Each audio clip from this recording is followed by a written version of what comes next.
What's up, amazing people? My name is Anne Marugi, and I'm proudly Kenyan. You're listening to For Better 254, a space for young Kenyans to learn and learn with the name of securing a better Kenya for us and for those to follow. Wow, welcome, guys. Welcome to today's episode. I know I've been gone for a minute, but I'm back now and I hope to stay.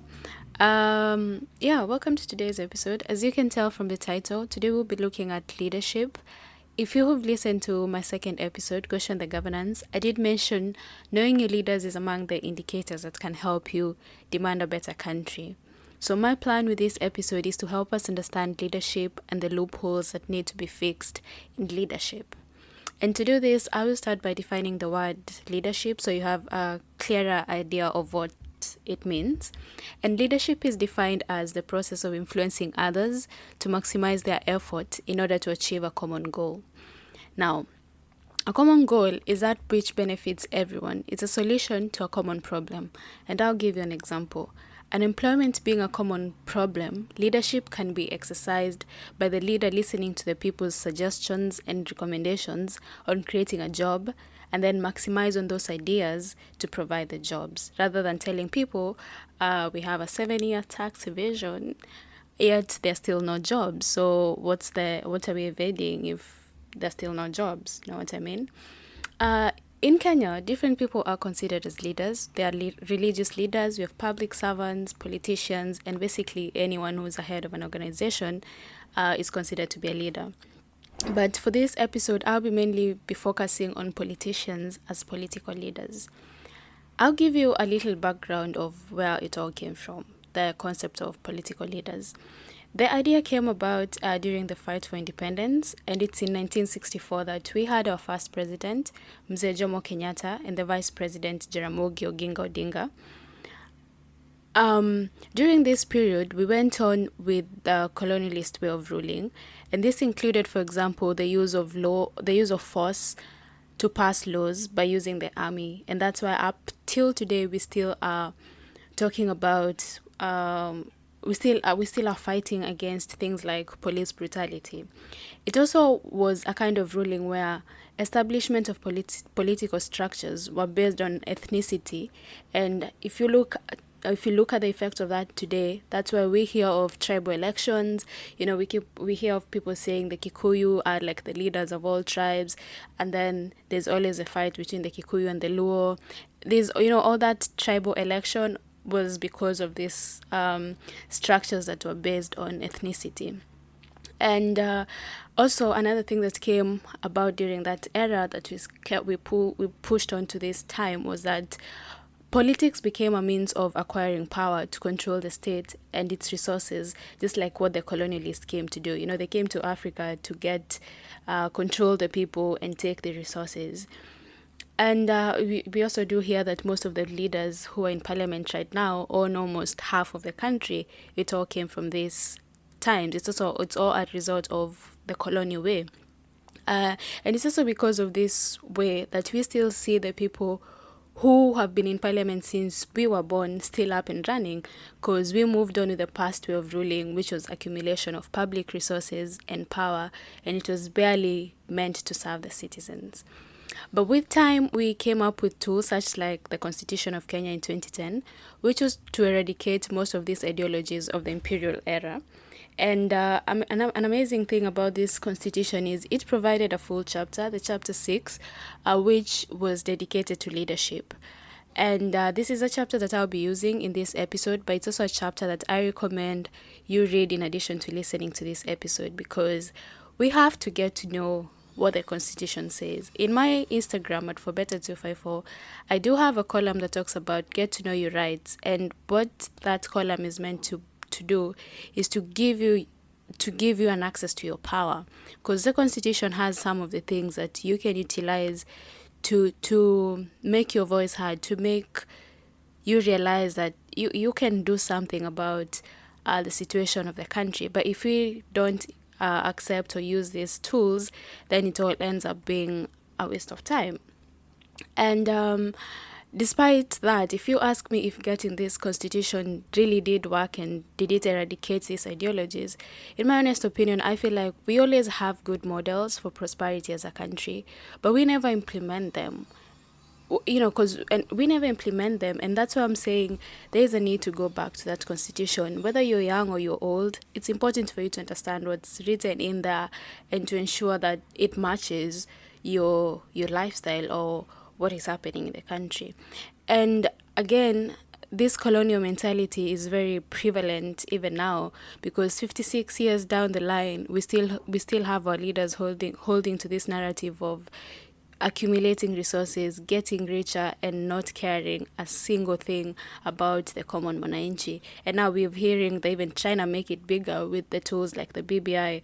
And the funny part of this is social inequity only seems to increase, but they seem to have enough funds to cater for this tool. And that's why I really think it's necessary for us to identify and vouch for better leaders, for people who are there to represent you, those who can stray us from this narrative of accumulation of resources, yet the citizen is suffering. And to do this, what I will do, I'll just give you what I feel a good leader should be and what the research I've done have described a good leader to be.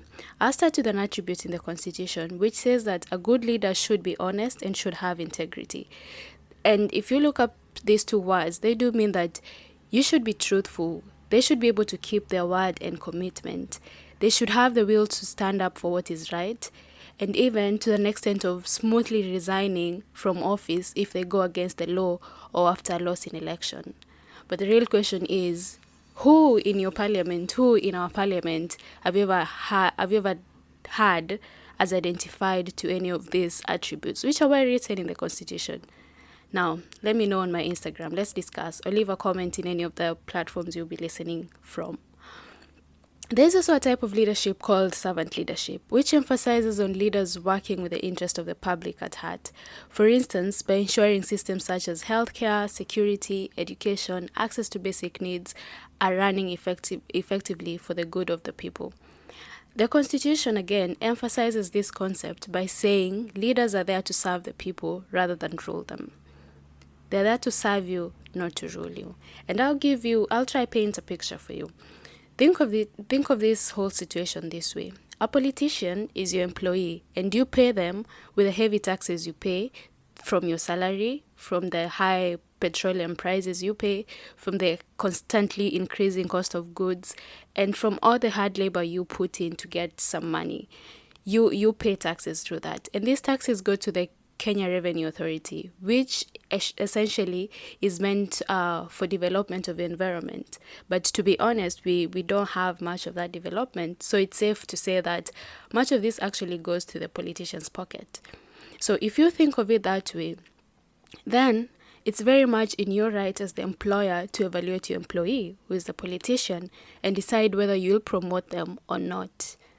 But in my opinion, I also feel like this is a recognition that is lacking among most of us as citizens, because we still look at politicians like semi-gods and forget that if it weren't for you, they would not be driving those convoys of Prado, they would not be living in those big houses. But because they're using resources meant for you, they're accumulating resources, then holding them accountable is not doing you any good.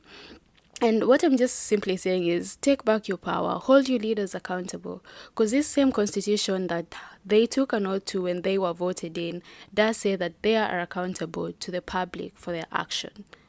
Again, read your constitution and utilize it. Now, what's a promising leader? A promising leader is one who is guided by values and ethics, one who is selfless and passionate to see the success of his or her followers, one who doesn't discriminate in any form, be it gender, be it sexuality, skin complexion, religion, tribe. A proper leader does not discriminate on any of those things.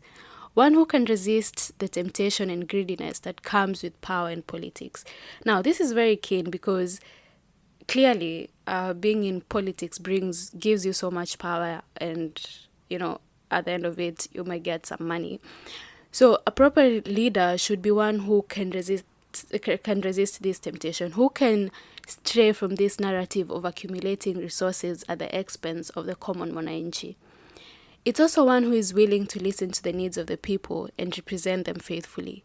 someone of strong character, an emotionally intelligent person who is able to work with others effectively rather than exchange abuses on national television, fight in courts, in parliament, in churches, and even have the audacity to go to religious gathering to just do politics. Like, guys, why do we vote for these people? Why do we entertain these people? Clearly, the ambition is not you. The ambition is how deep their pockets can be. The other day I was reading that Kenyan politicians are are saving money to go to the Caribbean in, I think, in a few years from now, to go to the Caribbean to like be citizens of the Caribbean. And the plan is, because when you're in the Caribbean, most of the states can allow you to get to Europe and America. So the plan is to go there, then they're able to access these other places. Look who is suffering. At the end of the day, these people will get out, but you will be left there still complaining about jobs. So there is a need for us to look for these promising leaders. And so with that said, I'm gonna say it's time we stop determining a leader by how much riches they have. Stop voting for people because they have your dream car or they have your dream house or they seem to have all this money. Because all you're doing is you're disadvantaging yourself and you're promoting the ideology of being in politics for business rather than to facilitate your overall well-being. Don't support someone based on propaganda.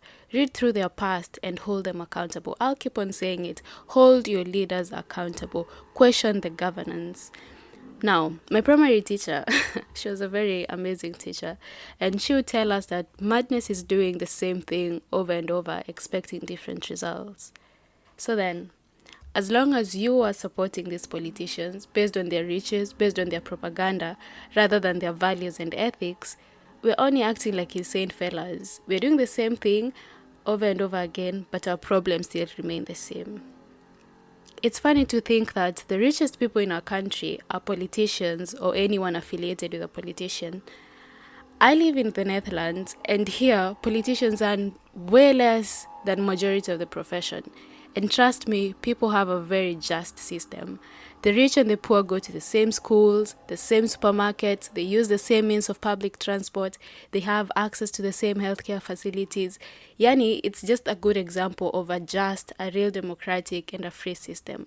But all of this is because their leaders work for the interest of their people and the citizens hold them accountable. Once again, guys, let's hold our leaders accountable. And what I'm gonna say is, you as a young person, remember politics affects every facet of your life. Whether you enjoy it, whether you don't enjoy it, it will affect. And so from one young person to another, I'm urging you, look out for your future and choose to save it. Because to be honest, it's not looking very promising. Be politically active. You aren't in your parents, for instance, you're not in your parents' house for life.